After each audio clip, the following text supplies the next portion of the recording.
بسم اللہ الرحمن الرحیم فتحذف الف التانیث المقصورة غیر الرابعة كجحیجب وحویلی فی جحجب وحولایا وتثبت الممدودة مطلقا ثبوت الثانی فی بعل بکا۔ یہاں سے اب نواں قاعدہ بیان کر رہے ہیں تصغیر کا، اور اس قاعدے کا تعلق پانچویں اصول کے ساتھ ہے، جہاں تصغیر کی وجہ سے سبب حذف عارض آ جائے، یعنی تصغیر کی وجہ سے کلمے میں حذف کرنا پڑے۔ کہتے ہیں تحذف الف التانیث المقصورہ، الف مقصورہ جو تانیث کے لیے ہو، غیر الرابعہ اور چوتھی جگہ میں نہ ہو، تو تصغیر بناتے وقت اس کو حذف کیا جاتا ہے۔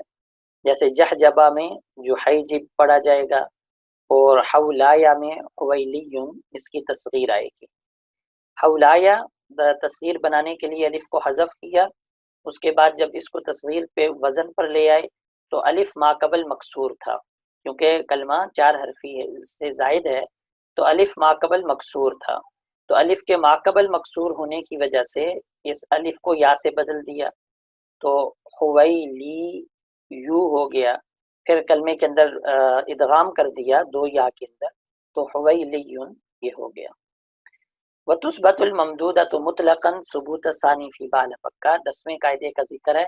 اس کا تعلق پہلے اصول کے ساتھ ہے کہ کبھی کلمے کے اندر سبب حذف یا سبب قلب کچھ بھی عارض نہیں آتا۔ قاعدہ یہ بیان کیا کہ اگر الف ممدودہ ہوگا تو الف ممدودہ کو ہر حال میں باقی رکھا جائے گا، جیسا کہ بعل بکا کے اندر بکا کو تصغیر بناتے وقت باقی رکھا جاتا ہے۔ بکا کے ساتھ انہوں نے تشبیہ دی، کیونکہ بکا یہ مستقل کلمہ ہے، مستقل کلمہ ہونے کی بنیاد پر تصغیر میں اس کو باقی رکھ کے بعی لی بکن اس کی تصغیر لائی جاتی ہے۔ تو اسی طرح ممدودہ کا الف ممدودہ جو ہے یہ دو حرفوں کے قائم مقام ہے، لہٰذا اس کو بھی بالا بکا کے بکا کی طرح مستقل مان کر اس کو باقی رکھا جائے گا، اور باقی رکھ کر تصغیر لائی جائے گی۔ والمدۃ الواقعۃ بعد کثرۃ التصغیر تنقلب یاء۔ اب قاعدہ نمبر 11 کا ذکر ہے، اور اس قاعدے کا تعلق پانچویں اصول کے ساتھ ہے کہ جہاں تصغیر کی وجہ سے سبب قلب عارض آ جائے اور کلمے کے اندر قلب کیا جائے۔ قاعدہ یہ بیان کیا کہ مدہ جو کہ تصغیر کی کسرہ کے بعد واقع ہو، یعنی تصغیر کے بعد جو کسرہ آتی ہے، اگر کلمہ چار حرفی ہے، تصغیر کے بعد جو کسرہ آتی ہے، تو اس کسرہ کے بعد اگر کوئی مدہ واقع ہو، علم تکن ایہا، اور وہ مدہ یا نہ ہو، اگر وہ مدہ یا نہ ہو، چاہے وہ واو ہو یا الف ہو، تو تنقلب یاءن، اس کو یا سے بدل دیتے ہیں۔ جیسے مفتاح کے اندر مفیتیح اور قردوس کے اندر قریدیسن، یہاں الف اور واو پائے جا رہے تھے تو تصغیر میں دونوں کو یا سے بدل دیا۔ وذو زیادتین غیرھا من الثلاثی تحذف اقلہما فائدۃ، قاعدہ نمبر 12 کا بیان ہو رہا ہے۔ قاعدہ نمبر 12، 13، 14 ان کا تعلق، بلکہ 15 تک قواعد کا تعلق زیادہ تر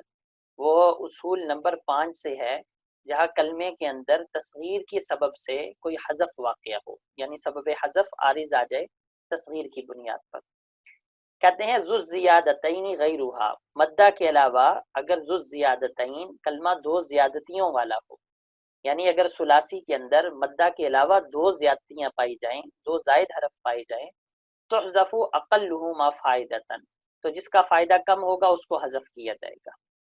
جیسے منطلق، مغتلم،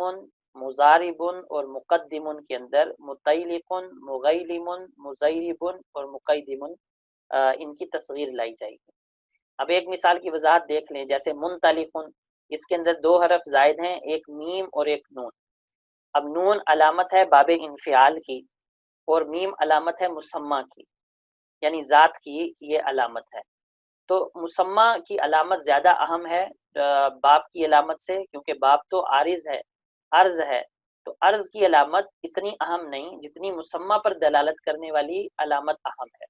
اس وجہ سے نون کو حذف کیا جائے گا اور میم کو باقی رکھ کے اس کی تصغیر لائی جائے گی مطیلق۔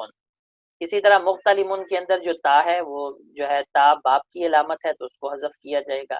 مضارب کا الف باب کی علامت ہے، مقدم کی دال باب کی علامت ہے، لہٰذا ان کو حذف کر کے اس کے بعد تصغیر لائی جائے گی۔ فَإِن تَسَاوَيَا فَمُخَيَّرٌ، اگر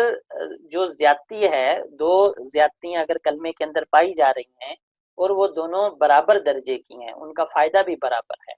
فمخیرن، تو اختیار دیا جائے گا کہ جس کو چاہے حذف کر دو، چاہے پہلی علامت کو حذف کر کے تصغیر لے آؤ، چاہے دوسری علامت کو حذف کر کے تصغیر لے آؤ۔ جیسے قلینستن، جیسے قلن سوتن کے اندر قلینستن بھی تصغیر لائی جا سکتی ہے واؤ کو حذف کر کے، یا نون کو حذف کر کے قلیسیتن بھی تصغیر لائی جا سکتی ہے۔ اور حبنتا، حبنتا کے اندر حبینتن بھی تصغیر لائی جا سکتی ہے آخری حرف کو حذف کر کے، اور حبیتن بھی تصغیر لائی جا سکتی ہے نون کو حذف کر کے۔ وذو الثلاث غیرھا تبقى الفضلى منها، قاعدہ نمبر 13 کا بیان ہے کہ ذو الثلاث غیرھا، اگر کلمے کے اندر تین زیادتیاں پائی جائیں، غیرھا مدہ کے علاوہ تین زیادتیاں پائی جائیں، تو تبقى الفضلى منها، تو جو کلمے کے اندر فضیلت والا لفظ ہوگا، تبقى اس حرف کو، کلمے کے اندر جو فضیلت والا حرف ہوگا اس حرف کو باقی رکھا جائے گا اور باقی دونوں کو حذف کر دیا جائے گا۔ جیسے مقعنسن کے اندر نون اور سین کو حذف کر کے مقیعسن تصغیر لائی جائے گی، کیونکہ تین حروف زائد ہیں، میم، نون اور سین، تو میم اس کے اندر جو ہے وہ فضیلت والی ہے، لہٰذا اس کو باقی رکھا جائے گا کیونکہ وہ مسمى پر دلالت کر رہی ہے، اور باقی دونوں زیادتیوں کو حذف کر کے اس کی تصغیر لائی جائے گی۔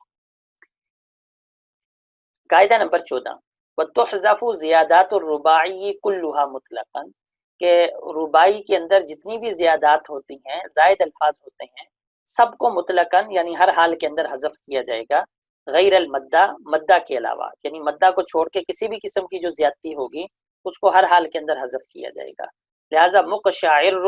اس کے اندر را زائد ہے اور اس کے اندر میم زائد ہے، تو یہاں یہ نہیں دیکھا جائے گا کہ میم مسمى پر دلالت کر رہی ہے، بلکہ ان کو حذف کر کے ان کی تصغیر قشیعر لائی جائے گی۔ اسی طرح احرنجام کے اندر تصغیر حریجیم لائی جائے گی۔ قاعدہ نمبر 15، وَيَجُوزُ التَّعْوِيضُ عَنْ حَذْفِ الزِّيَادَةِ بِمَدَّةٍ بَعْدَ الْكَسْرَةِ فِيمَا لَيْسَتْ فِيهِ، کہ جہاں پر کوئی حرف حذف ہوا ہے،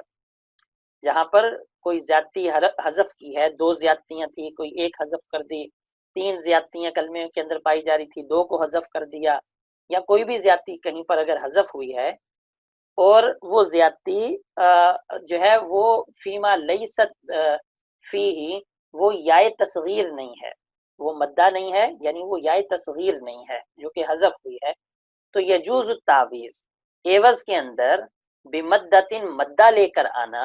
بعد الکسرہ، کسرہ کے بعد، تو کسرہ کے بعد کون سا مدہ آتی ہے، یعنی یائے مدہ آتی ہے، تو یائے مدہ لے کر آنا یہ جائز ہے۔ عبارت کے اندر کہہ رہی ہیں کہ جو بھی کلمات حذف ہو گئے ہیں، جو بھی زیادتیاں حذف ہو گئی ہیں، ان کی جگہ پر کسرہ کے بعد، تصغیر میں کسرہ کے بعد یائے مدہ کو لے کر آنا عوض کے اندر، یجوزو، یہ جائز ہے۔ تو یہ مطلب ہے عبارت کا کہ یجوز التعویض، عوض لانا، کس کا عوض لانا، بمدتن، مدہ کا، اور وہ مدہ کیا ہوگی، وہ یا ہوگی، بعد الکسرتی، کسرہ کے بعد، یعنی یائے تصغیر کی کسرہ کے بعد، فیما، اس کلمے کے اندر، لیست فی، جس میں پہلے سے مدہ نہیں پائی جا رہی، تو اس کے اندر عوض لانا، کس کا عوض لانا جائز ہے، ان حذف الزیادتی، جس زیادتی کو حذف کر دیا ہے اس کا عوض لانا جائز ہے۔ تو خلاصہ یہ ہوا کہ زیادتی کے بدلے کے اندر تصغیر کی کسرہ کے بعد یائے مدہ کا لے کر آنا بھی جائز ہے۔ لہٰذا مغتلم کی تصغیر کے اندر مغیلمن، یہ تصغیر بھی ٹھیک ہے، اور لی، لام جو کسرہ آ رہی ہے، اس کے بعد ایک یا کا اضافہ کر کے مغیلیمن، اس کی تصغیر لانا یہ بھی جائز ہے۔